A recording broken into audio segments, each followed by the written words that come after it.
It's not calling you Josh Frydenberg, it's calling you Dosh Frydenberg. Under the coalition, taxes for hard-working Australians will always be lower.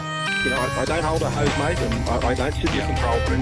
They're answers that only can come from Victoria, I'm afraid, because that's not my job. But I ain't spending any time, though, because in the meantime, every 3 months, a person is torn to pieces by a crocodile in North Queensland. Well, g'day and welcome, listeners, to the Two Jacks. It's our 24th combination episode where we go around the world and then concentrate on matters Australian. And joining me, as usual, is Hong Kong Jack. G'day, mate. How are you? How was your Easter? Excellent. Easter was excellent. I actually watched Q&A last night for the first time for a while because Andrew Neil was on it. It was much better for having him there. I avoid it like the plague.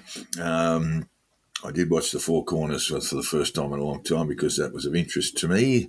Some good reporting there on some ugly sort of business around J-pop and the main protagonist in J-pop, Jack. There have been some very, very serious allegations about him and male child sex offending. Good show. Well worth a listen. So a good independent journalist driving that. And over Easter, Jack, I was in central New South Wales, stayed in Orange, and a big hello to everyone at the Telegraph Hotel in Molong who put up with us late into the night on the Saturday night, Easter Saturday. Molong has been absolutely belted by floods and is just recovering now. A lot of the shops closed because they were flooded out. But the Telegraph Hotel and the Freemasons on the corner, they were both open, which is great to see, and we had a lovely time there. I wrote a piece on Good Friday, Jack. You've obviously read it because it's in your notes, and that was a bit of a family story about religious belief and religious freedom, I suppose. That my father was a very devout Catholic, but he didn't impose his beliefs on his two children, which is kind of I find it even more remarkable as we go.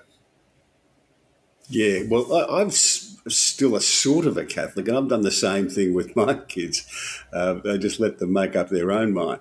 I actually darkened the door of the cathedral on Sunday for Easter Mass, and clad as I always am in my customary black, a rather dotty American came up to me. He's sort of an aging hippie, ponytail, the whole thing. And he came up to me, and I did my usual Aussie thing, stuck out my hand, about to say Jack Hoisted, and he grabbed my hand and kissed me on the hand. Because he said, look, they told me there was a bishop here. And I said, well, not only am I not a bishop, I'm not a priest, and I'm quite possibly the worst Catholic in Hong Kong. But it's nice to meet you. I think it's purple on Easter Sunday, isn't it? It probably is, yes. Yeah. I say he's slightly dotty. Anyway, he went home quite happy, and I was quite amused. Yes, some people are very strange around religious practice, Jack. And look, you can get my column. It's an excellent column, by the way. Yeah, my father was a rather extraordinary person because he grew up in that time, Jack, that we sort of emerged from relatively unscarred, a time of sort of stultifying sectarianism in Australia, where pretty much the circumstances of your birth determine where you'd go to school, who you'd knock around with, who you'd probably marry in many cases, and to have my father not seek to impose that on his kids was a pretty far-sighted sort of thing, and I find it even more remarkable as the years go by. Yeah, well, his father, our grandfather, was a convert, of course. He was a convert, yeah. That was and as we often say about converts, they're more Catholic than the Pope.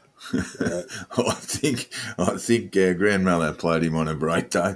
Yeah. She was a very, very faithful woman, but also a very strong woman. I mean, I don't want to break into the family history too much, but my father was mercilessly belted by the nuns at Wodonga High School, and our grandmother popped on the good hat and went down to reproach the priest and get stuck into him and the nuns about what they'd done, and that led ultimately to your father and a couple of their uncles and aunts contributing to my father's education at Assumption College, Kilmore.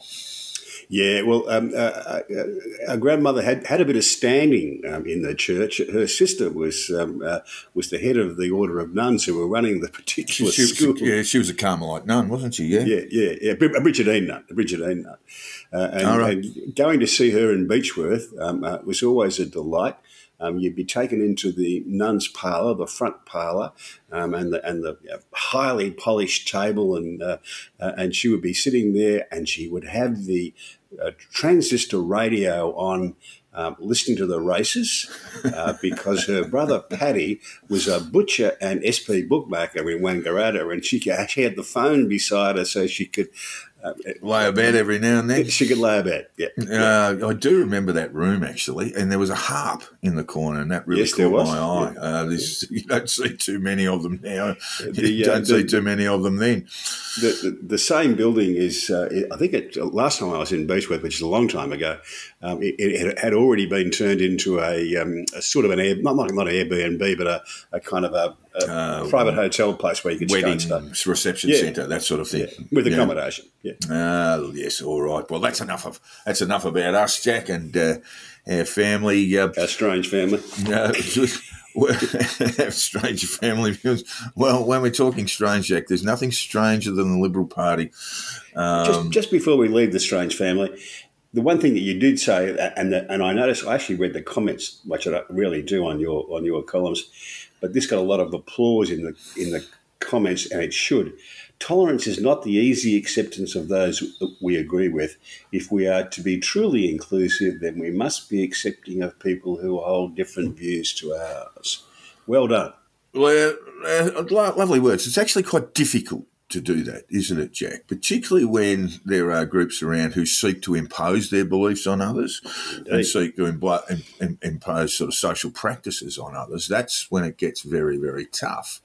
Yes, a nice sentiment, and thank you very much. But we're moving on to, we'll sink the slipper into the Liberal Party, Jack. I wrote about them on the Wednesday, actually, saying that there should be no challenge for Peter Dutton in the wake of the disaster at the Aston by-election. And then on that same day, how little I know about the party, they turned their back on the Voice. They've sought to oppose the Voice, which we'll talk about shortly. They have got some profound problems, and I think the opposition to the referendum will simply exacerbate the problems within the party, Jack. I see Jack Waterford in this morning's Pearls and Irritations.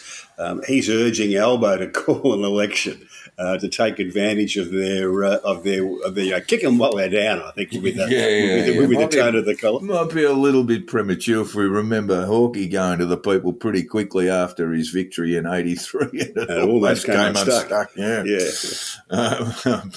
The only time Andrew Peacock had any sort of following within the general electorate, and that was just a real sense of people going, hey, we just voted and we don't really want to vote again, so we'll give you a bit of punishment for that.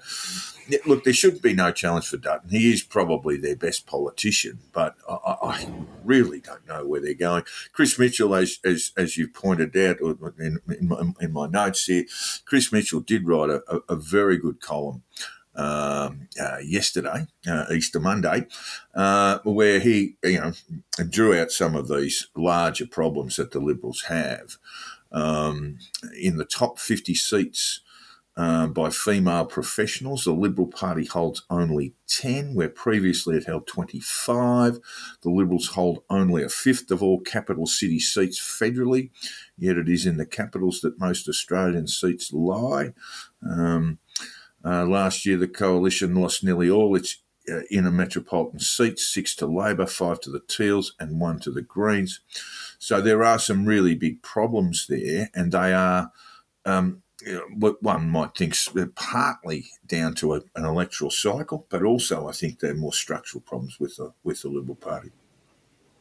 They're in more trouble than the early settlers, let's be fair. And I think their opposition to the Voice, I had, it shows how little I know about the party room, I had presumed that they would allow a conscience vote, or at least a conscience approach to their from their MPs, from their federal parliamentary MPs.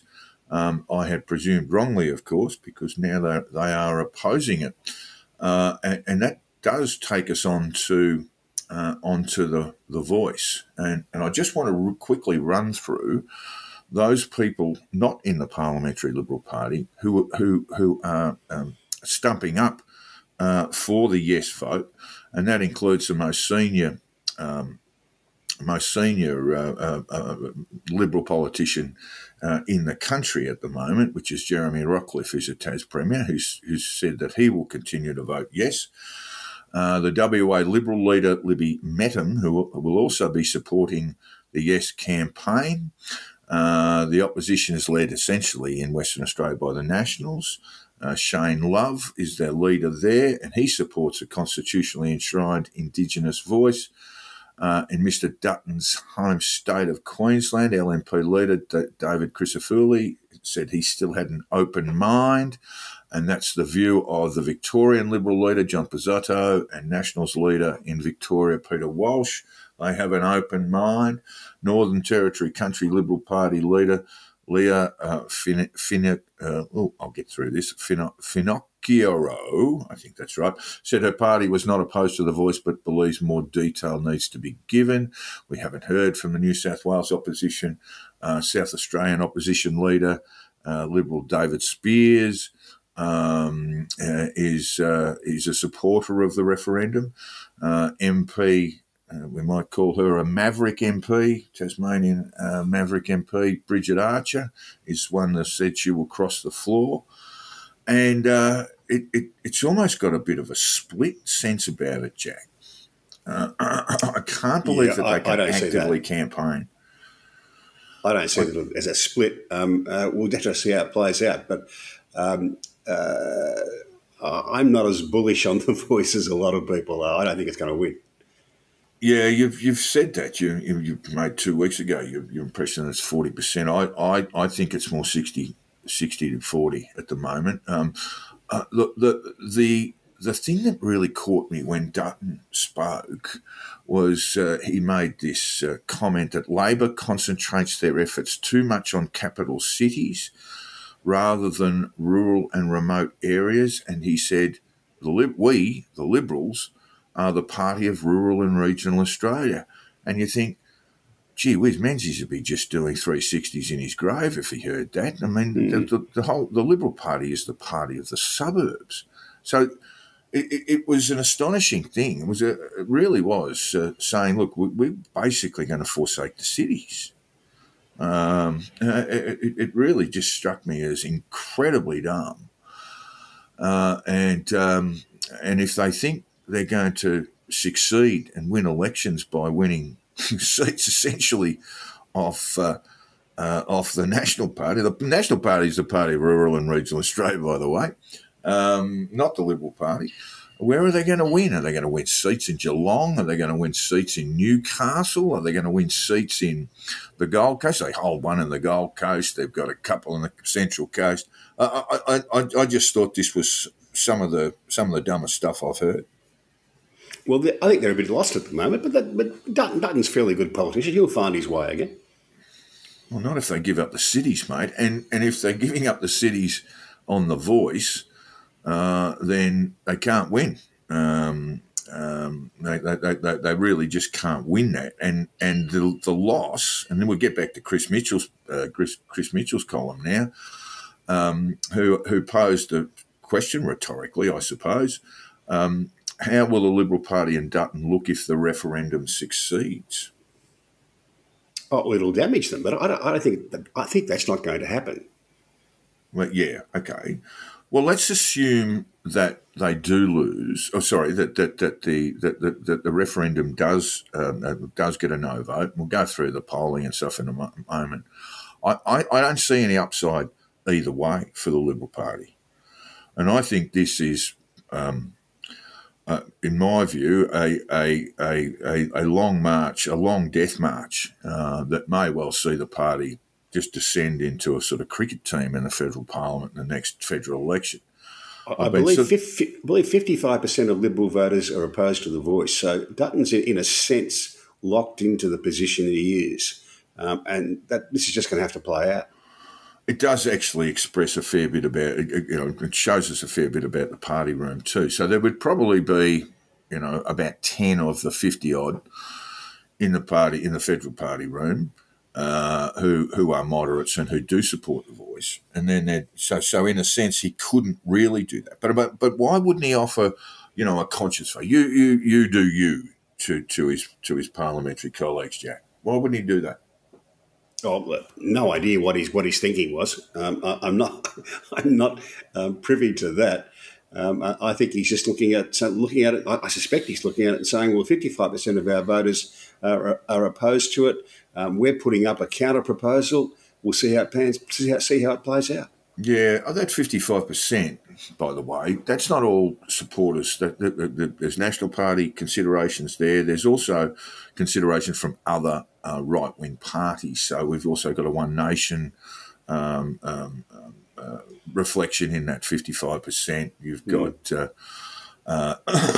got possibly UAP. I noticed Big Clive stuck his bib in today and thought he might campaign for the no vote, which I suggest would not be something that the no vote would welcome. But he has got a fair bit of dough. But I would think that would be a retrograde step for the no vote. Anyway, let's get on to the news poll, which was published on Monday, with the Libs saying that they were opposed before the Libs announced their opposition to it. On that news poll, the referendum gets up. I did notice Queensland was the only state where a yes vote was the loser. Very close in Western Australia. Queensland. 49%, which is not your 50, were in favour, and 43% were in the no camp. And, of course, that doesn't equal 100, Jack. That only equals 92%. So there's an 8% don't know factor. But I also think the polling companies will not have much of a guide on just how many blank ballots, informals, etc., are put through. So Queensland still does have the majority, but not quite 50%, 51-49 in WA. And then you look at the other states, mate, and it's pretty strong. If you have a good look at the figures, the strongly in favour and the strongly against about 25% each, all the way through. Most of the people are partly in favour and partly against and undecided, and they're the people who are going to decide the referendum. And I think the support for the yes is soft. Yeah, but that's what Dutton said too last week. He said that there was some sort of soft views. And we haven't really begun the campaign yet. No. And we've probably heard more from the no's than we have from the yeses. And I'd suggest to you, this is my thought anyway, this is why I think the yes vote will get up fairly significantly too. I don't see that third state. Firstly, I don't see that third state in opposition coming forward, even if you accept that WA goes no, and it's not at the moment. And Queensland goes no, I can't see where that third state's coming from. And honestly, I think the majority will come through. And there will be, rather than the things we're about to talk about, Jack, the queries on the constitutional elements, that will be driven by sentiment.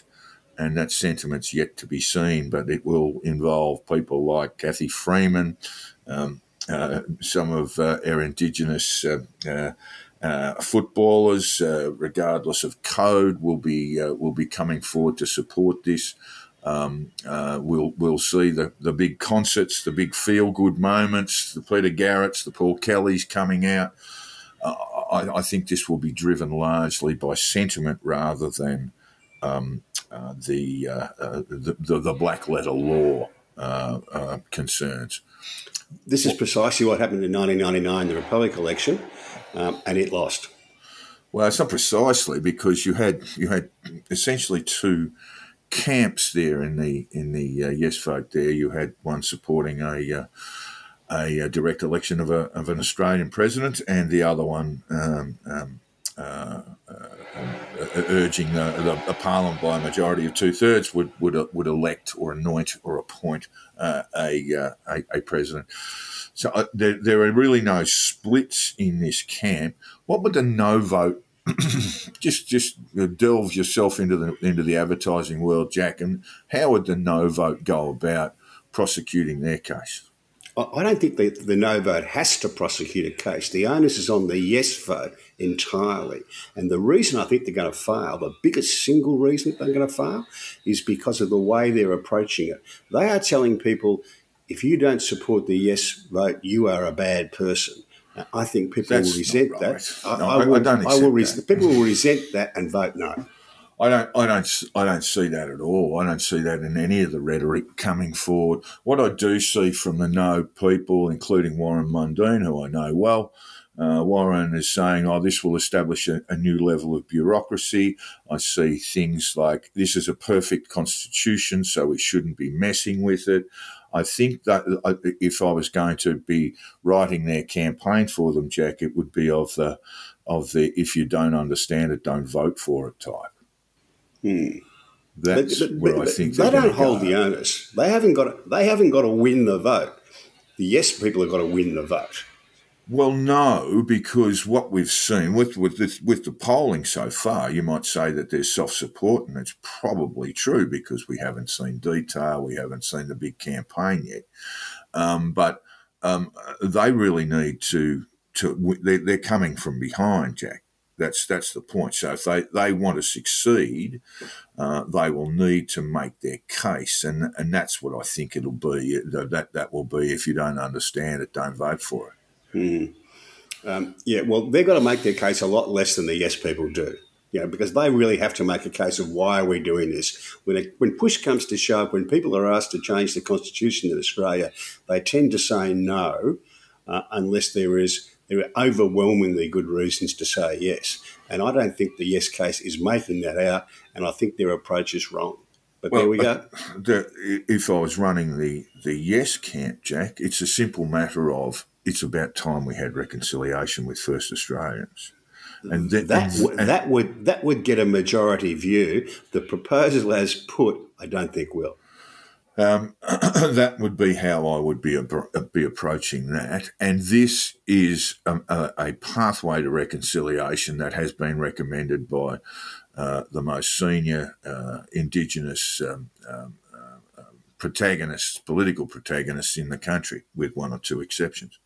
And that's how I'd be doing that. Do you know, as recently as 2018, the Labor Party position was, if we won power, what we would do would be to legislate a form of the voice, get it up and going, and then take it to a referendum once it was up and going. That was pursued by Bill Shorten and Senator Pat Dodson. We're all in agreement with that. And in the intervening 5 years, something's changed. But I just don't think that they weren't confident then that they could get it up in one stage. And I think they were right then.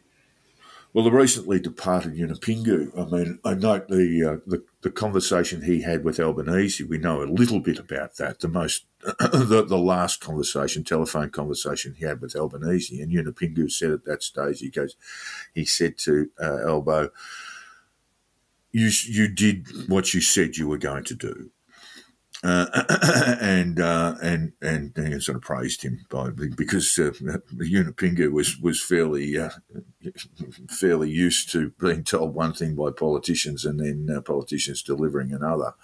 So I think I think Albanese. I think he's got the politics right in terms of support for a broad number of Indigenous people in Australia, and then I think the sentiment will be there too. But let's go through the detail. Let's go through it now. And you've got another proposal from Julian Leeser, who's the opposition. Well, by the way, Ken Wyatt resigned from the Liberal Party last week too, Jack, the former Indigenous Affairs Minister in the Morrison government. He's resigned from the party as well in frustration. That's another big move too, I think. But Julian Leeser is the current opposition spokesperson for Indigenous Affairs, and he's made a proposal, Jack, to The Voice. He has, to take out the second paragraph. Well, if we take out the second paragraph, let me just read it to our readers. So chapter 9, the recognition of Aboriginal and Torres Strait Islander peoples.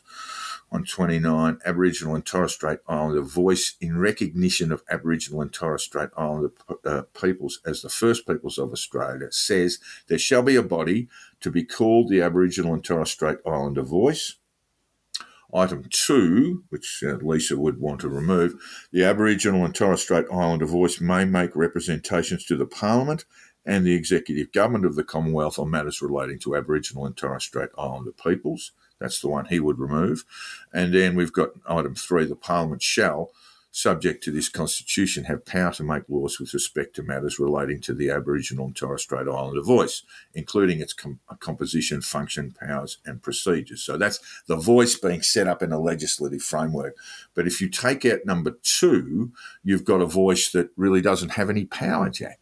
It would have power. Would have the powers that the Parliament granted and the High Court insists the Parliament granted, which would still be substantial.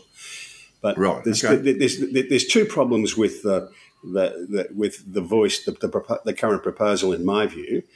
First, that it gets its own chapter in the Constitution. The only bodies who have their own chapter in the Constitution are the Executive, which is the Crown, the Parliament, and the Judicature, the courts, right, the High Court. Yes. Precisely. This would give the voice the same standing as those bodies, and I think in time the court would come to view it as more or less the equal of Parliament, and then we go down a co-governance rule where Australia is being ruled by 95% of the people in a co-governance model with the other 5% of the people, and I think that would be a disaster, personally.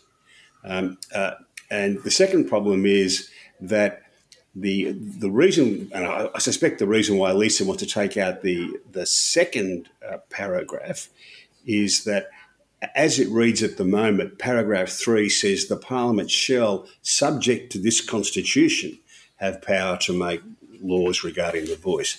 And that means that paragraph 3 is subject to paragraph 2. And it means that the High Court will have a busy time working out exactly what the Parliament can do, and if the Parliament seeks to restrict the operation of the voice, the High Court will overrule it. So that would be a messy outcome as well. Well, that's a matter of opinion, isn't it? I mean, it is a matter of opinion, and these things are untested. Because the most senior counsel in the most senior jurist in the country, Brett Walker, says it's not a problem. Yeah, and that's because he's had more appearances in the High Court than any counsel in the country. And what the yes advocates in the legal profession are saying is that the High Court will read the explanatory memorandum that goes with the legislation, the machinery legislation, and will interpret the Constitution in the light of that. And that's just not right. The High Court will look at an explanatory memorandum, a second reading speech on legislation, because they're looking for what the will of the Parliament was. And legislation is the will of the Parliament. A constitutional change is not the will of the Parliament. A constitutional change is the will of the people. That's and right. The High Court will look at the wording in the Constitution. It won't look at the explanatory memorandum in that situation. Well, I think the Lisa function really, I mean, it may well have a peer. I see you've got some comments from Gray Connolly, tedious human being, and he is indeed. He's a pompous son of Son of a clown. Anyway, I won't get into any personal stuff there except for that. But Connolly is saying, I mean, he is a, can we say, if we're talking about Brett Walker, great. He's a long way from that. Without wanting to be rude. He's a pretty good lawyer, that Connolly. I'll grant you. Well, he might be a pompous twit, but he's a pretty good lawyer. He's a barrister. I mean, I follow another number of other barristers who have different opinions, quite sharply different to Gray's, but that's the way the law works. The idea that removing item 2, which is Julian Leese's proposal, he says would have a greater following from Australians and presumably from the coalition, well, certainly from the Liberal Party, and that would perhaps ease the referendum through. I think that's right. If I were trying to get a yes vote up, what I would be doing would be sitting down with people who I disagreed with and try to find a way forward that I was sure that a majority of people would support. And that's what I think the yes vote are not doing at the moment. Did you see what Dan Andrews said once the Liberal Party position was announced? He said, No, Imagine a group of white people telling Indigenous people what they need and want. And I thought that was a fair response. Now, Dan can do some head kicking on this and Albo won't. But I thought that was a reasonable response.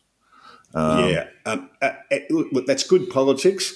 I think when people come to vote, and this is why I think we'll lose, when people come to vote, they'll say, this is not a constitution designed for 5 or 10% of the population. This is our constitution, all of us, and we have to agree. And I don't think the yes vote are doing anywhere near enough work to make sure they've got a majority of all of the people, not just the Aboriginal people.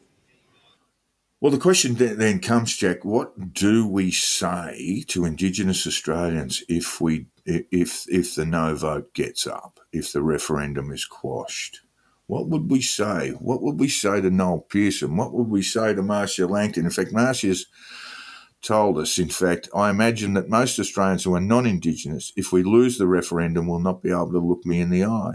How are they going to ever ask an Indigenous person, a traditional owner, for a welcome to country? We'll talk about that in a minute too. How are they ever going to be able to ask me to come and speak at their conference? If they have the temerity to do it, of course the answer is going to be no. Noel, on the other hand, said if yes gets up, he said, you won't hear much from me. I'll be a happy chap. But that's looking at the yes vote getting up. I don't know how you can proceed with Indigenous reconciliation in this country if a no vote gets up. That's the big issue for me. I think it will do great damage to reconciliation, which is why it should be got right. And what's happening at the moment is not getting it right, in my view.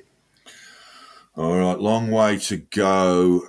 Going to be very interesting to see how the campaigns roll out. In my opinion, I think there's a great deal of, I can simply tell you anecdotally a story told to me by a friend of mine who works for one of the big corporates in Australia, and one of their senior executives got up and spoke to staff all assembled in a Sydney, in a large Sydney conference centre, and said, it is time that we did this. It is done, and received applause from everyone in the room.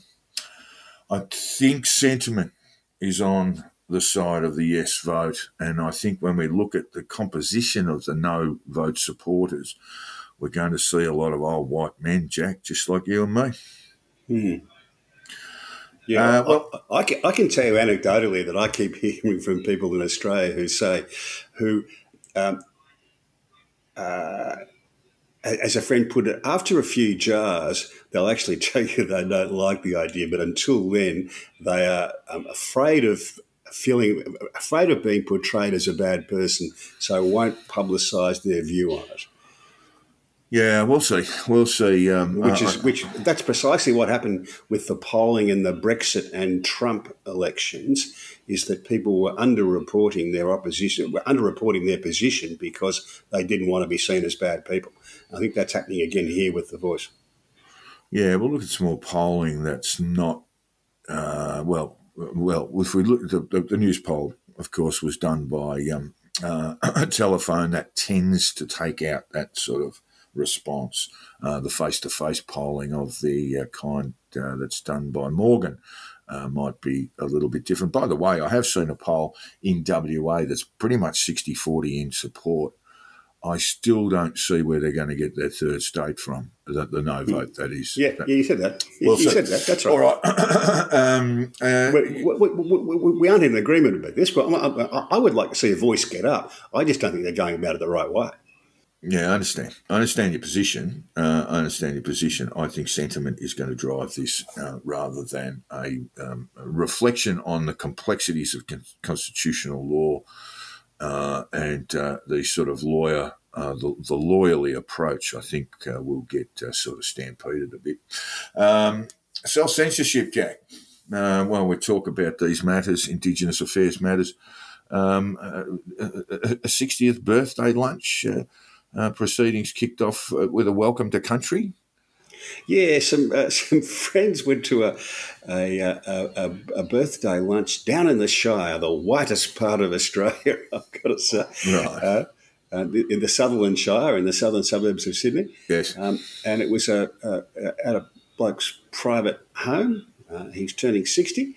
And they were absolutely gobsmacked because it was a sort of a fairly informal lunch, but proceedings kicked off with a welcome to country. And this is something I hear from a lot of people. They say, I'm sitting there and listening to this saying, this is bizarre. What are we doing? I understand it in the corporate world. I understand it in the government world. I just think those things now have become established practice. But as for 60th birthdays in private homes, I'm not quite sure that's what was intended. As one of the pair said, here we are listening to this bloke. He's invited someone into his house to welcome him to the country, and it's in his house. That's quite odd. Yeah, indeed. That is a bit strange. But it certainly is right. In the Shire, wouldn't it be welcome to country, no Lebanese, please? Well, as I say, it is the widest part of the country. It's sort of bizarre certainly friends who are not Australians who go to Australia and do business, when they're sitting in the corporate world and a meeting starts with welcome to country, they think that's really, really weird as well. It's interesting. At SBS, and I think the ABC, but don't quote me on this, but the SBS weather report now will look at basically tribal areas, and they'll do their forecasts about that. They'll still have, it's a sort of mix of current cities and country towns and so forth when they cover the weather across the country, but they're also referring to Indigenous tribal lands as well. It can get a little bit confusing for an old white black. Moving over to the United States. Everyone tells me the same thing about it. They all just nod along and say, oh, yeah, that's great. But underneath, they think this is very, very odd. It's the same sort of thing that's happening with The Voice. It's the self-censorship. Yeah, well, it's, as I say, I can understand in the corporate world. I can understand in the government world. I think these things can be overdone. If you're at a seminar and every day it opens, you go through this process of welcome to country. I think that's sort of overdoing it a little bit. We are dealing with people who are sort of culturally sensitive almost to a fault, and that might be a fault. It always reminds me of the prayer before school started every day. Yeah, none of us like that very much either. No. All right, so the United States, Jack, moving over there now, can a deeply unpopular president win re-election? And the answer is probably yes. Yeah. And we'll talk about the Trump travails shortly. But it seems to me very clearly, I mean, we're not getting into conspiracies about why Trump's being prosecuted in New York, but the politics of it is very clear that they think Biden can do Trump. And they think that if the prosecution in New York moves forward, and it'll be subject to delays, and I think we're looking at adjournment till December anyway, when the primaries start getting underway, and then there'll be, it'll drive all the way through the campaign. And they think under those circumstances they can do Trump. They can split him up. That Democrat voters won't have a bar of him, and independent voters won't have a bar of him. And I think that's a commonly held view, that Trump can win a primary, but he can't win the presidency. I think that may well be true. This is despite the fact that only 32% of voters think Joe Biden should run again. There should be a candidate, and there's not even a majority of Democrat voters who think that he should be the candidate. But have they suggested anybody else? Because no one else, is there? That's the trouble. The bench, as they call it in the United States, the bench for the Democrats is spectacularly weak. So it's probably going to be Joe or nobody. But they think he can, despite being very unpopular himself, he's not as unpopular as Trump. So he can probably win a general election against him. Well, the rule of thumb is that if you win one presidential election, there are notable exceptions, including Donald Trump himself, but if you win one, you generally win two. Yes. And I think that's probably the thing that might keep him in pretty good stead. Certainly, if he has Trump for an opponent. So we're talking about a new CNN poll. It says 32% of the public think President Joe Biden should be re-elected. Slightly better for Biden when just registered voters are counted. It's always the difficulty with polling in the United States, but it's still pretty harsh. And really, we don't have a one-on-one contest yet. But the poll revealed about the same ratio when pollsters asked people whether Biden inspires confidence. 35% said yes, while 65% said no. Now, I don't know too much about the methodology of that poll, but one thing you can say about Biden and Trump, for that matter, is everyone knows who they are, right? So there's not a lot of don't knows there. There's not a lot of shifts to be made in terms of how people think about these individual candidates. Put those numbers together with Joe Biden's approval rating, and that's 42%, which is Trumpian, right? It's even if we go back to Barack Obama, he was sitting around the high 40s, low 50s most of his second term. And so yeah, Trump's stuff was in the low 40s, and so's Joe Biden's. But look at another question, one that CNN asked of Democrats alone. Is there a specific person you'd like to see the Democratic Party nominate for president, or do you want to see some in 2024, or do you just want to see someone besides Joe Biden? A huge majority had no one in mind. They just want someone besides Biden, and that is a huge advantage for the president. And that's because when they asked them about individual people, no one got more than 5%. Bernie Sanders, 5%, Pete Buttigieg, 4%, Kamala Harris and Michelle Obama, 3%, Gavin Newsom with the fabulous hair, and Elizabeth Warren, 2%, et cetera, et cetera. So there is no one. It goes on, doesn't it? Yeah. There is no one who's going to be able to knock him off no one's going to be able to primary him out of the race. Well, we talk about it. And by the way, he said yesterday that he's running. Yeah. He said last night that he's running. Oh, look, he's been hinting at it all the time. And it'll make him, he's 80 now. So he will have finished up his presidency at the ripe old age of 85, Jack. It makes the Politburo of the old Soviet Union in 1972 look like spring chickens. Chenenko and what have you. Very, very old group there. Kamala Harris, we mock her with justification.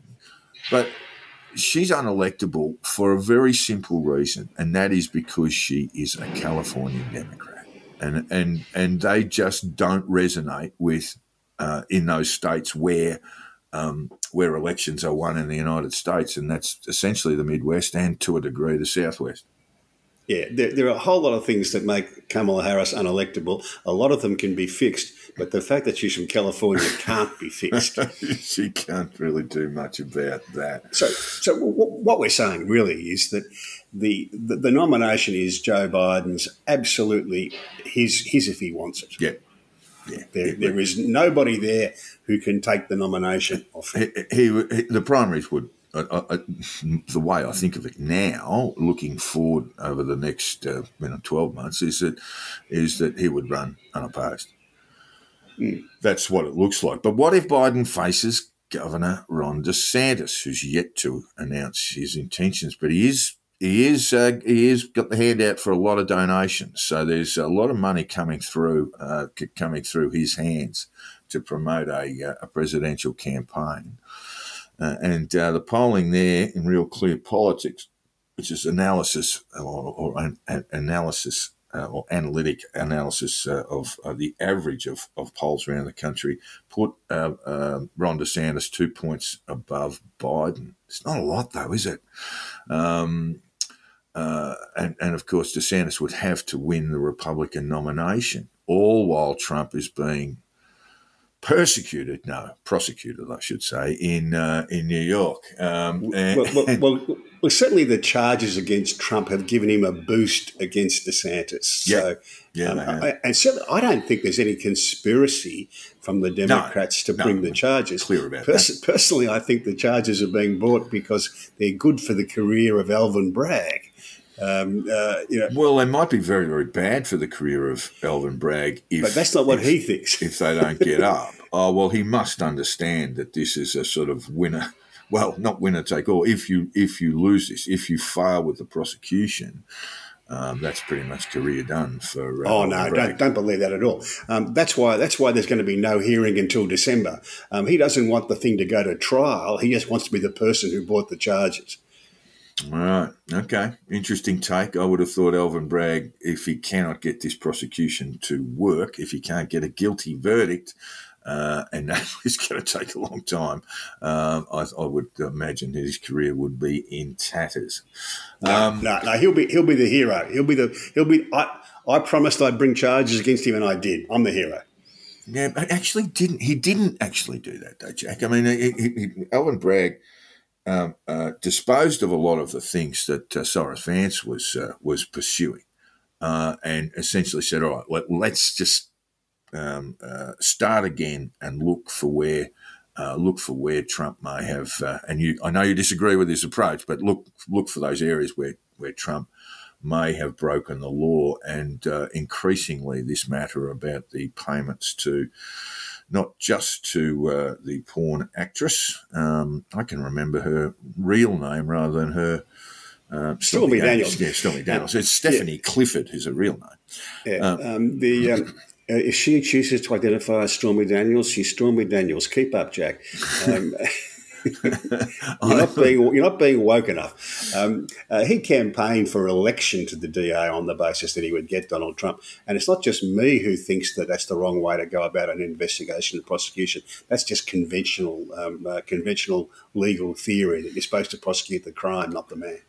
I look at these charges, and the reading that I've done, the preferred reading, if I try and find some sort of sense from this, because everything is so partisan, is to look at people who are not disposed towards supporting Trump, and they may well be Republicans, they may well be rhinos that Republicans in name only. That's the Trump slur against them, but they would be Republican prosecutors with a history, Republicans with a history of career histories of prosecution, and what their opinions are, and they tend to say that this is a fairly weak sort of matter.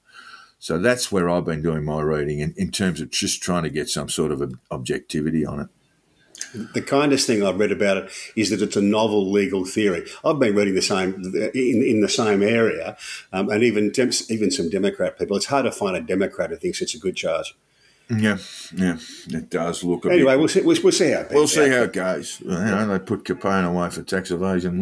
Didn't do it for all the murders he committed. Maybe that's what Alvin Bragg has in mind. But the pathway to re-election for Joe Biden is fairly clear.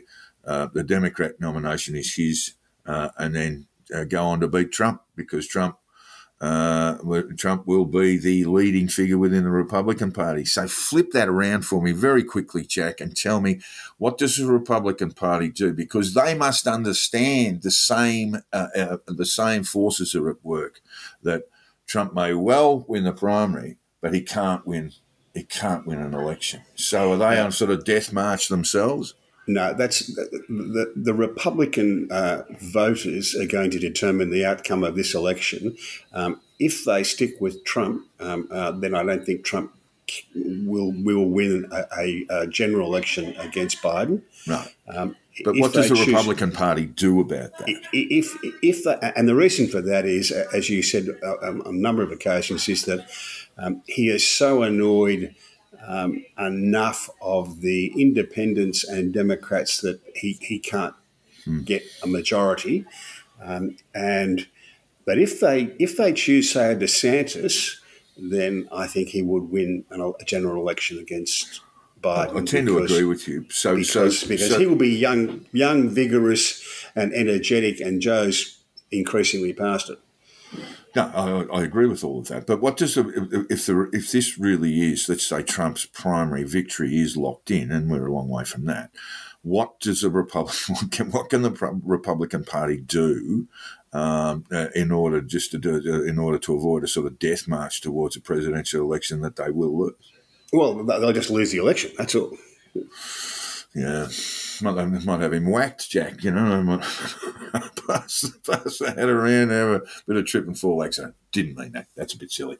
The Nicola Sturgeon matter. This is a huge story, Jack. In Scotland, Nicola Sturgeon recently announced her retirement from politics after being the Prime Minister of Scotland. I think that's the right term, not Premier. First Minister. First Minister. Thank you. And she retired. And then, of course, the Wallopers have been around knocking on the door looking for her husband over a small matter of several $1 million disappearing with his hands on the till. £600,000, I think, is the missing number. 1.2, yeah, about 1.2, 1.1, yeah. Yeah. And it's an extraordinary thing. And look, it obviously will tie her up in this, which she may not have no knowledge of it. I'm not suggesting she did, but the close relationship she obviously had with her husband is just not going to look very good. It's going to affect her legacy.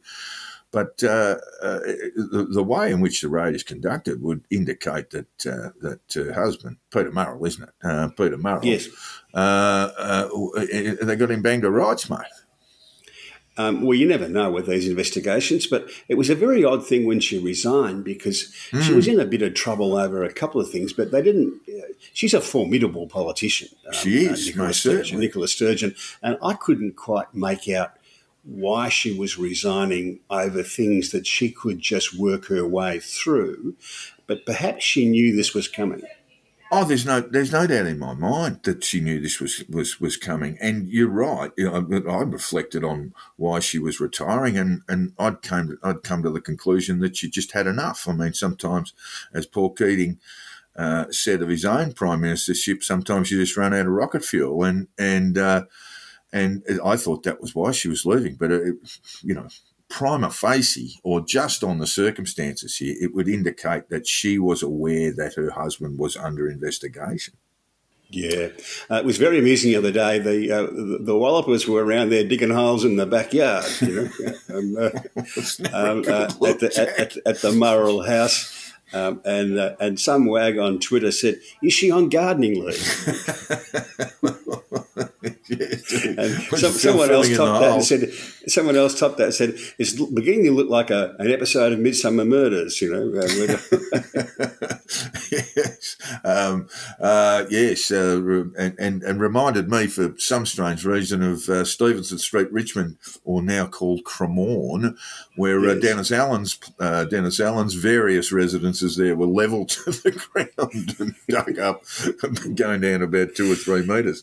But they might have been looking for. No one suggested that Peter Murrell's been involved in any murder, but it would seem they got him pretty much cold on the embezzlement. Yeah, you got to admire the real estate agents.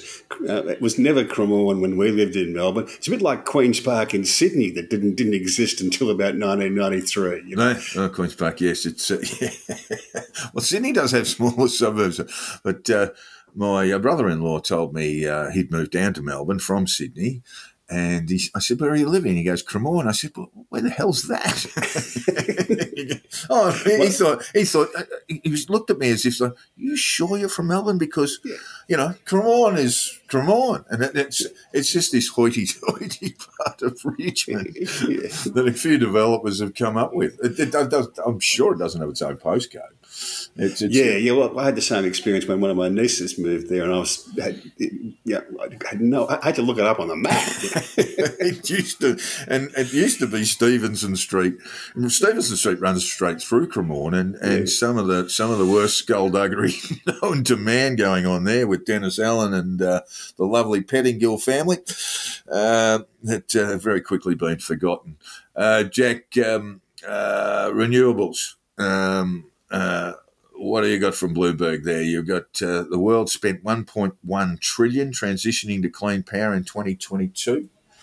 What was amusing to me about this was we're spending as much money on renewables as we are on producing fossil fuels, and yet renewables make up a quite modest part of the world's energy consumption. Can I tell you the difference, Jack? You don't have to shovel renewables into the furnace, mate. That's why they'll always be more cost effective. But go on. Well, I just think that's amusing that we're spending a hell of a lot of money on renewables to little effect. Well, and the other thing is, 1.1 trillion is nothing to sneeze at. That is a significant amount of money, and with that significant amount of money, it will drive technology. It will drive technology, perhaps. Well, it will certainly take it one way towards renewables than it will on the old fossil fuels. Well, that's what the hope is, because they're going to have to come up with some kind of solution. At the moment, it won't work, so they're going to have to find some new technology. All right, now we'll stick with energy.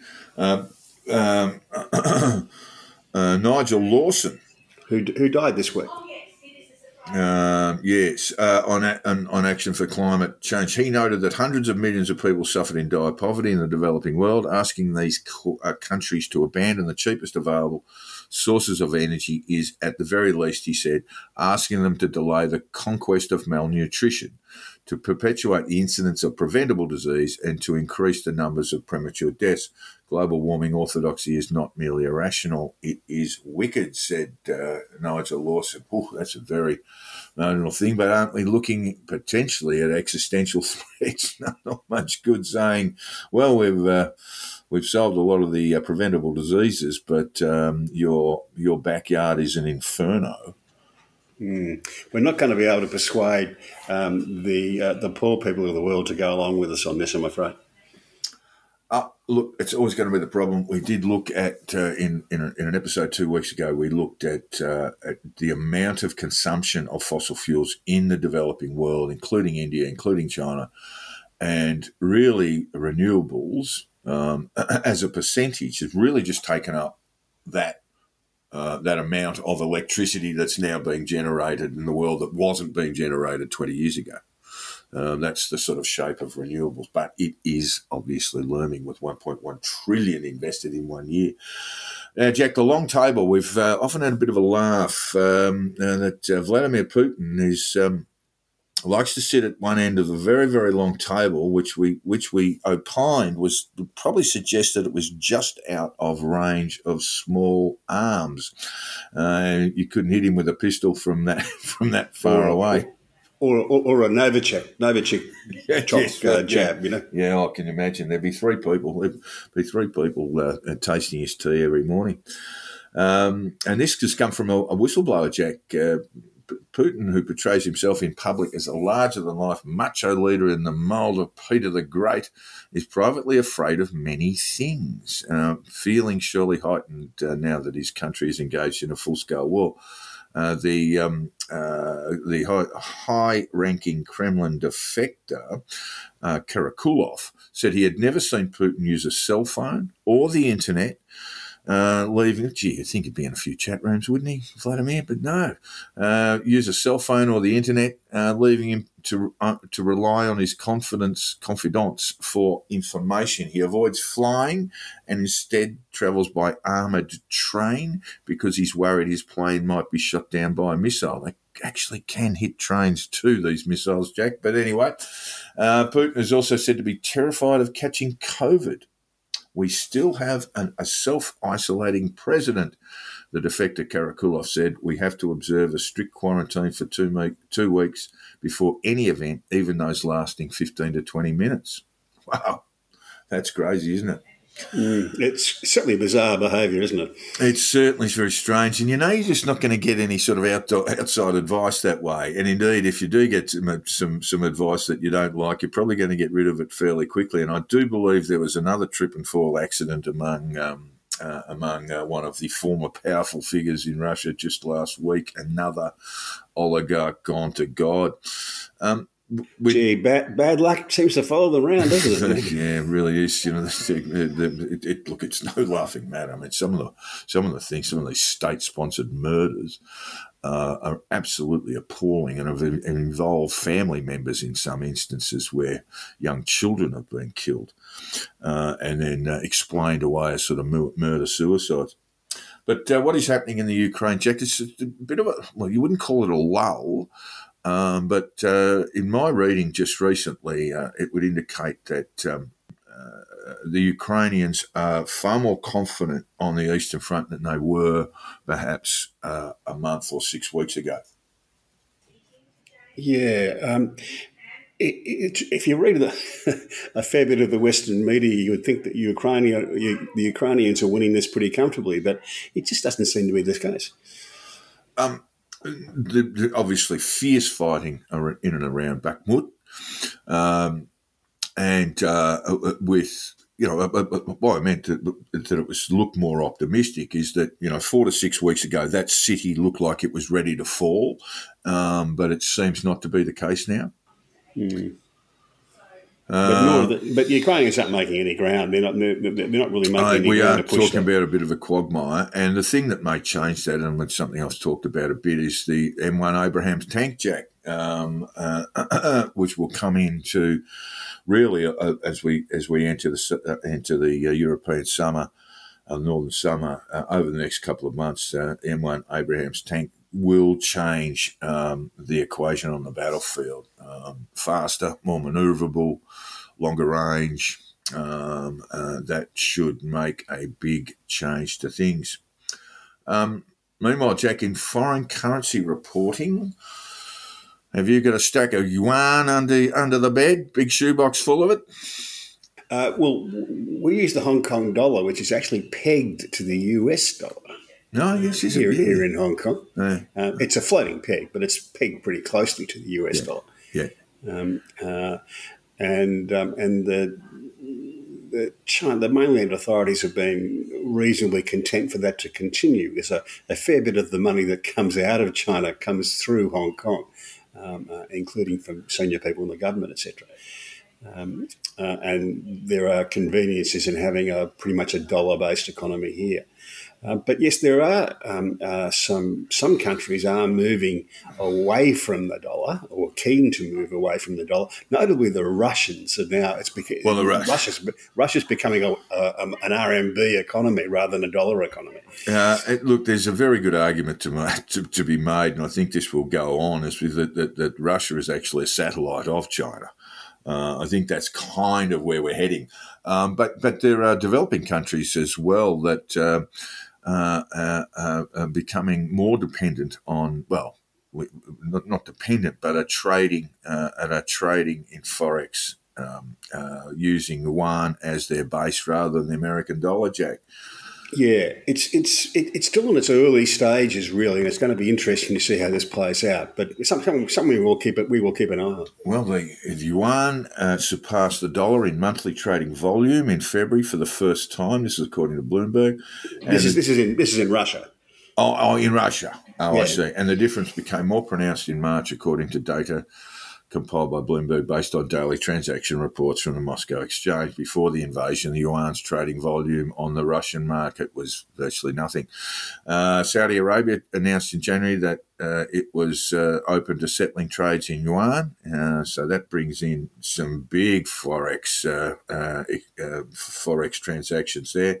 And Malaysia and China are to have talks on an Asian monetary fund to lessen reliance on the greenback, Jack. Good old greenback.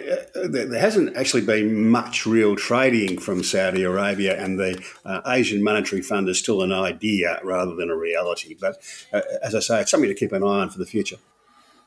Yes, all right. The dollar has maintained dominance as the world's, that's the greenback, as the world's reserve currency, held in significant quantities by central banks and foreign corporations in order to settle international trade and financial transactions in the 8 decades since the end of World War II. The dollar has strengthened over the past several years against other prominent currencies such as the yen and the British pound. Don't want to invest in that too quickly. And as other nations struggle to recover from the lockdown-induced recession and surmount resultant. Something to watch. Something to watch. Just how big, and of course, it's a reflection on the Chinese economy. Is it the biggest world? Is it the biggest economy in the world at the moment, Jack? No one's really got an accurate answer to that, I think, is the answer. The question is, will it be like Japan? Japan looked like it was going to overtake the US economy at one stage and didn't. And the question will be, with China, will the same thing happen?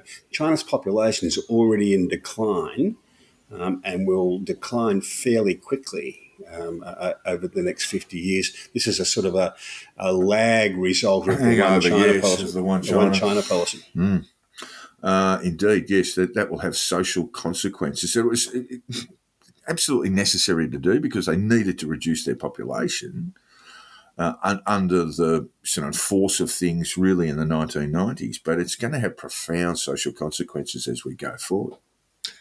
All right. Yeah. To one of our... what would be a fairly typical example, my wife has a cousin still living in Nanjing, and they have a son. He's about 10 or 12 years of age, and he has 4 grandparents, and he's the sole progeny of the 4 grandparents. And they tend to live to a big age, and you're going to get to the point where and their social security system, to a large extent, revolves around the grandchildren looking after the grandparents in this respect. But it's going to get expensive if you're the one person with 4 grandparents. You're actually doing it solely. That's right, and so that's going to have really profound consequences just on aged care in China, which would be a huge thing. Obviously, the way it's often portrayed is that you've just got somewhat obese, spoiled children who are now moving into adulthood and are in adulthood, but there's more to it than that. We do have a reader's letter, Jack, from our good friend Lawrence, the farmer. He got in touch with me over Easter, wishing us both a very happy Easter. he did point out something that we should really address, because it's something we talked about last week, and I believe it's in your Substack as well, where you talked about perhaps a move that from Joe Biden might be to pardon Trump. But as Lawrence pointed out, and I should have pulled you up on this too, he's been prosecuted under state law, so the presidential pardons can only relate to federal offences. I believe that's right, Jack. That's correct. The New York prosecution is a bit of a hybrid thing, as it relies upon an intent to commit a federal offence. Right. It's unclear as to how far a federal pardon would affect that. None of these things have ever been tested. There's never been any cases about presidential pardons, really, or nothing in living memory. My piece was a little bit tongue-in-cheek. I said that if Joe Biden wanted to get rid of Trump from politics, the best thing he could do tactically would be to pardon him. But I didn't think Joe Biden would do that, because Joe Biden needs Trump in the game so that he can stay. What we've just been talking about, that he knows he can beat Trump, but he's not sure about the others. So removing him from the scene might not be all that smart. But it is something that I saw in an op-ed just in the Australian last week, Jack. So I think someone might have been having a look at your Substack just quietly. I can't remember who wrote the piece, but it was I think it may be a Wall Street Journal job. Anyway, so suggesting exactly what you had suggested, but Lawrence points out that it's probably not very likely. But the interesting thing, Jack, that I did want to draw your attention to is that Lawrence is wanted to talk about the NDIS, because we talked about in a previous episode where funds are starting to really sort of spiral out of control. But Lawrence had an experience of the NDIS. He said he had a farm accident in 2010, which left him with an amputation below the knee of his left leg and some other ongoing issues. At rehab, I was provided a basic prosthetic leg through a New South Wales government scheme called Enable, and this support was continued until the NDIS was created. He was, and I'm swapping pronouns, he was transitioned to the new scheme within a couple of months, as he thought many were, as the state governments jettisoned as many of their clients as they could to the new scheme. That's an interesting thing, isn't it? My experiences with the NDIS have been very positive, he says. It's allowed me to return to the farm as owner-manager and continue to contribute to various volunteer positions in the community. I would add that perhaps the scheme is a bit too gold-plated, he says, with its desire to meet every possible need of the clients. There is always unspent funds in his plan, which he assumes are included in the NDIS budget's bottom line spend. I'd also point out I wouldn't be averse to the scheme being means-tested if it meant some of the higher needs clients I met in my time at rehab got a better deal. Good comments. Yeah, and I think we said last week that whenever you introduce these schemes, it's just human nature that there will be a few people who will be rorting them. And once you've introduced them, then you've got to circle back after a couple of years and look at where the gaps and the holes are and fix those and tighten things up where you need to. And that's what needs to happen with the NDIS. And I believe that's what Bill Shilton's supposed to be doing. Yes, but interesting, isn't it, that in Lawrence's experience that that the state government had some responsibilities that are just quickly flicked away. Yeah, and this is common. I can remember when Victoria introduced its accident compensation scheme to virtually to take over the private workers' compensation insurers. And their liabilities. Yeah. 4 p.m. on the 31st of August, 1985. And we all know the time and the date because any accident before or after that, before that was on the old workers' comp board and after it was on the new procedure. And I can tell you that all of the workers' compensation insurers quickly shifted as many of their people onto the new scheme as it was possible. Yeah, that's right. It's incredible how what we might call sort of intensely intricate bureaucratic organisations can just shuffle things away in the space of a couple of hours. And to have expected anything else would have been not to understand human nature. Now, a couple of untimely, sad moments anyway. Deaths of two very prominent Australians. Bruce Hay, the career diplomat, and also a friend of yours, Jack, at the Refugee Review Tribunal. He sat on matters there too. But his advocacy and as a diplomat, he was based in South Africa for a while, and he befriended the young leader, probably one of the great apartheid activists, certainly up there with Nelson Mandela in many ways, Steve Biko. Famously helped to smuggle a journalist who was under the pump from the apartheid regime, Donald Woods, out of the country. And Hay had played a significant role in that. It's all part of a very profound history, and actually became a film, the 1987 film Cry Freedom. So Bruce has been a career diplomat, as I say, a member of the Refugee Review Tribunal, a political activist. I can tell you I knew him reasonably well to have beers with. He's a lovely fellow. He didn't enjoy conservative governments very much. He made them. He was very, very critical of John Howard, very critical of Tony Abbott, and very critical of Malcolm Turnbull, for that matter. He was a nice fellow, Bruce. He did have his politics were a bit of a moving feast. He gradually got lefter and lefter as he got older. I got to say, I got to admire that, because the traditional well-beaten path, Jack, is, and some of them end up going so nuts they might even try on the uniforms on in the evening. But I do love he became more and more left as he got older, and I did notice that. I'd see him on Twitter. Also enjoyed his company for a few beers on a number of occasions. Good fellow and a great contributor, a great public servant of this country. He passed away over the Easter weekend. Vale Bruce Hay. And another Bruce, Bruce Petty, the great cartoonist. And there was a wonderful obituary from Alan Howe, which I'll read in part, where Bruce Petty was a cartoonist at the Australian. He'd been sort of around the traps and he started at the Bulletin. And it was around about that time, when he was at the Bulletin, that the masthead changed for Australia for the white man, Jack. We forget the Bulletin was a little bit odd in many respects, and three men, Alan Howe contends, were responsible for the change of that. One was Rupert Murdoch, the second one Maxwell Newton, and the third, the great cartoonist Bruce Petty. And they were all of similar age, those three.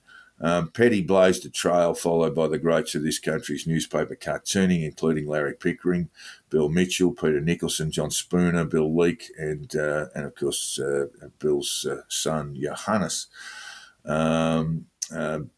Petty's definitive cartoon was published on Saturday, April 26, 1969, around the nation's Anzac Day marches. And at the centre of the cartoon was the image of an outsized, dead and mutilated digger, marches much smaller than the main figure, approach, skirt it, and then march away from his body, barely glancing at it, Jack. But he had this wonderful sort of scrawling style of cartooning, one of our best, there's absolutely no doubt, and a gentleman to boot, Jack.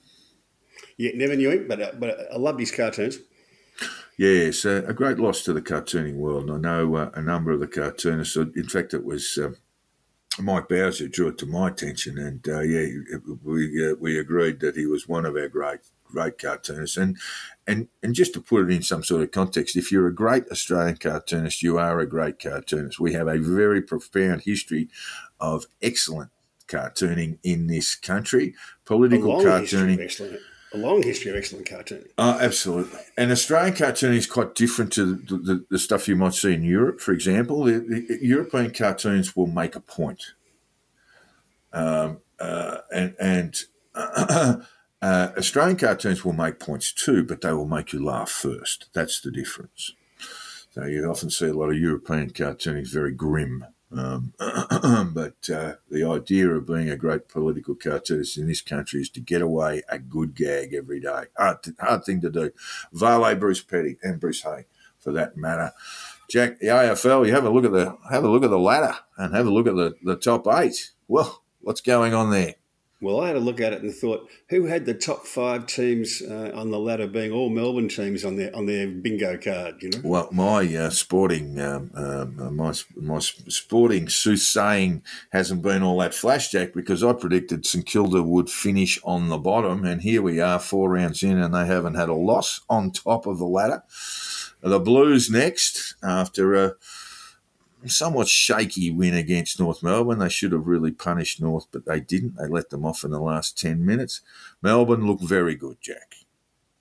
They do. But it's going to be an interesting season. It's unusual, and you look at the Bombers, your mob, are going pretty well as well. I don't know that they've played too much yet. I mean, you could say the same thing about the Blues too. Yeah.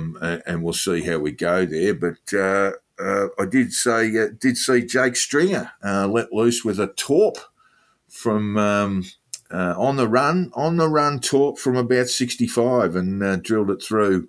I think that was at the G against the Giants. So they're going pretty well. They were looking things were looking pretty grim at Essendon at the end of last year. The mass resignations and sackings, and then they brought in a new coach who's obviously got to play a good style of footy. Yeah.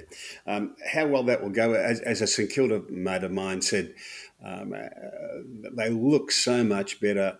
The game plan looks better, etc. Whether this might unravel a bit against the better sides, we don't know. But, you know, they're feeling good about themselves at the moment. Melbourne look like they're emerging. You know, look like the strong side. They have lost one game, but they've belted everybody else. Mm. Collingwood came up against the Brisbane Lions on the weekend. In fact, that was the Thursday night game, and they're struggling with their ruck. They don't have a ruck at the moment, and that means they're just not getting enough clearances, and that's what's cruelling them at the moment. And who looks the worst of them, Jack? Hawthorn, Eagles. Yeah, hard to know. Eagles, Hawthorn. Well, Eagles got a North proper belting on the weekend. North are playing decent footy. I watched them closely against Carlton. They're a very good contested footy side.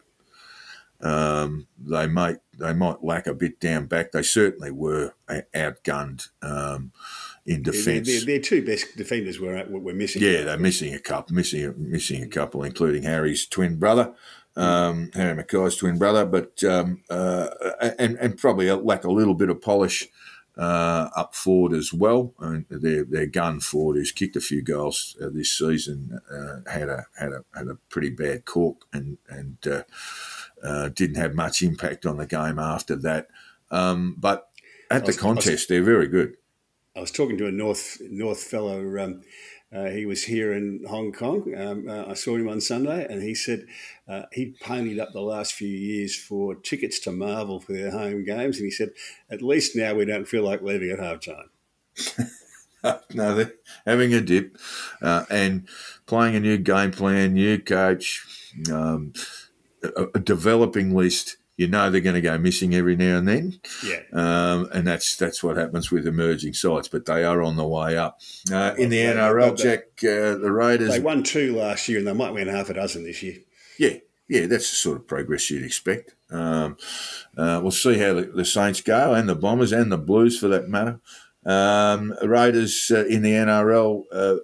beat. I think they chalked up their first win for the game. The Raiders, they're still second bottom, but they beat the undefeated Broncos, and Storm are third after belting the Roosters when everyone said the Storm were done and dusted. So plenty of surprises there. And in the Premier League, Jack, we've got an emerging situation here. Arsenal are on top of the Premier League. Man City 6 points adrift. They were, I think it was 8 or 9 points in front, but Arsenal drew 2-2 against Liverpool. They were lucky not to go down, actually, and all praise to their goalkeeper, who kept a couple of late shots out from Liverpool. They were two zip up, and Liverpool came back, missed a penalty, and then evened up. And Man City beat away winners Southampton 4-1. So Man City 6 points adrift they play each other in 16 days' time at Etihad Stadium in Manchester, and that will probably decide who wins the Premier League. The bookies have got Man City as the favourites because they have won a lot of titles in the last 5 years, and often coming from behind. And also, Jack, the stall gift was run and won. The 141st stall gift, Jack. Been around for a while, hasn't it? It has. And it was won by a couple of teenagers. Yeah, it used to be such a big thing, the stall gift. The money was good, a hell of a lot of interest in it. But it's sort of faded, hasn't it, really? Has a bit. Look, those are the days, when you'd have professional and amateur athletes. So, and there was all sorts of skullduggery going on, blokes running dead and all this sort of stuff in order to get their prices up so they might qualify and get through. The worst thing you could do was win. I remember a colleague of the old man's, Brendan Matthews. You remember Herbie? You ever remember Herbie Matthews? He was a great sprinter and he... well, I don't want to put him in too much trouble, but there were a couple of times there you could see him almost running backwards. Yeah, well, the first bloke to win two, a bloke called Bill Howard, I think he was 20 when he won his first one, and he was a bank teller with our Auntie Biddy at the CNBC, the Commercial Banking Company of Sydney and Wodonga. And he won the first one with a broken bone in his foot and had one more run the next year just to qualify, and then came and won the second one, both under 12 seconds. And there was so much money in the stall gift in those days. He was at 21 years of age. He was able to buy himself a really nice family home, and within a couple of years, he'd retired from the bank and turned himself into an accountant and lived a good and long life after that. Yes, and of course he would have collected a fair bit. I mean, I think there's a $40,000 prize handed out yesterday, but it was, it probably pound for pound has changed a bit, but most of the winnings had come through the bookies' bags. Yeah, but even then, his winnings were enough to buy a house in Wodonga, and 40,000 wouldn't buy you a house in Wodonga today. No, it would not. So things have changed a little bit, but all the same, lovely to see 18-year-old Ryan Tarrant, who's been spending a bit of time with the Bombers, Jack. He won yesterday just over 12 seconds, and Bella Pascali, she's just 16. She won the women's gift. And both of them picked up the prizes there. And I think both of them are connected to the Bombers there too. So there you go, mate. Now, global warming and sport. I did hear this on Radio National,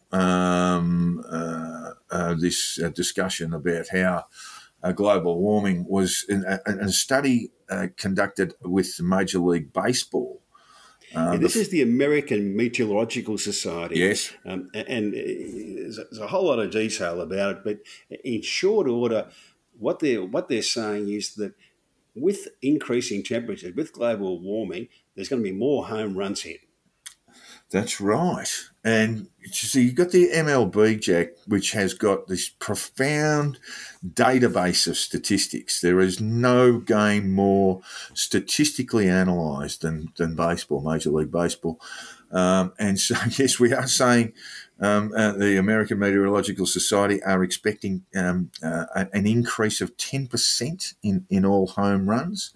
So it used to be steroids, Jack, but now it's because we have warmer air. The ball will go further. That'll be good for T20. Yeah, I don't know. Yes, well, I guess it's the same physics at work here. Cricket ball's a bit heavier. The study looked at more than 100,000 MLB games and 220,000 individual hits in association with unseasonably warm temperatures. The results showed a spike in home runs in games played during the day with clear weather compared to games played at night and in domes. All I say about that, Jack, is what it tells you is that MLB, Major League Baseball, is the most statistic-heavy sport there is. Cricket's getting there, but they've got a long way to go to get up to baseball. And Jack, take us out. What else have we got? Well, here's a tip. John Buchanan should go over to the Major League Baseball. Well, I think the late, great S.K. Warren would have quite enjoyed him disappearing from the Australian coaching duties. so there is that. Take us out, Jack, with something odd that you've seen. Ah, yes. You remember the movie Grease? John Yeah, Travolta, not a fan. Not musicals aren't my genre, but I know the movie, of course. Yeah. Love the lovely Livy and John Travolta. And John Travolta. They're going to do a TV reboot of Grease. Ooh. But this will see the classical musical centre itself around a multicultural, all-female lineup to explore sexual orientation, gender expression, and racial identity. Family favourite tunes will be re-sung alongside new musical numbers, including one about white supremacy, while the 1950 student population at Rydell High School will be refilled with a varied mix of LGBT and black high schoolers unseen in the 1978 hit. Well, I can only say I doubt this will be screened in Florida, Jack, and almost certainly banned from television screens in Mississippi. It will end up like the reboot of Ghostbusters with the all-women crew. It'll sink without trace. Look, to be fair, though, Jack, it probably wouldn't have got our money anyway if it was just a remake of the classic. All right. Well, that takes us through, Jack, to the end of the program. We know we took up a fair bit of time talking about The Voice and its many political implications, and we'll continue to do that. It is the one big issue now in Australian politics. And we'll keep you appraised of all the changes as they go. Thank you for your time today, Hong Kong Jack. Cheers, mate. And we'll look forward, listeners, to bringing the program to you again next week. And we just simply want to add, if you do want to contribute to the program, criticisms, comments, anything you like, drop us a line. The conditional release program, it's got a the in front of it, at gmail.com. Or indeed you can hit me up through my Twitter DMs, or you can get Hong Kong Jack on your Substack. Jack, how's that work? Yeah. HongKongJackSubstack.com. There you go. Thanks, listeners, and we'll talk to you next week.